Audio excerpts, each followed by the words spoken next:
નમસ્કાર, આપ જોઈ રહ્યા છો નેશન પ્લસ ન્યૂઝ. હું છું આપની સાથે હેતુપુર.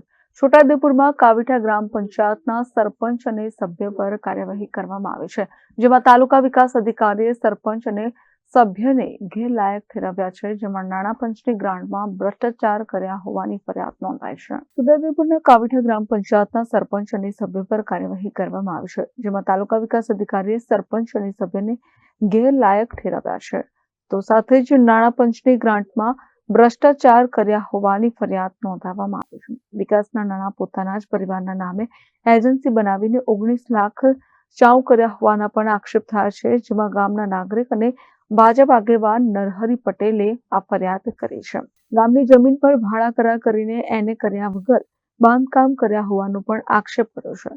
સરપંચ જ્યોતિબેન મનોજભાઈ સોલંકી અને તેમના દીકરાના પત્ની સભ્ય પ્રિયંકાબેન સોલંકી પર કાર્યવાહી કરવામાં આવી છે. સરપંચ પતિ મનોજ સોલંકી સામે થોડા સમય અગાઉ આવાસના કામ અર્થે બોલાવી મહિલા પર બળાત્કાર કર્યાનો આરોપ લાગ્યો હતો.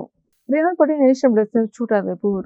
સમાચારોના સતત અપડેટ મેળવવા માટે અમારી નેશન પ્લસ ન્યૂઝની યુટ્યુબ ચેનલને સબસ્ક્રાઇબ કરો, બેલ આઇકન દબાવો અને જોડાયેલા રહો ફેસબુક, ઇન્સ્ટાગ્રામ અને ટ્વિટર પર.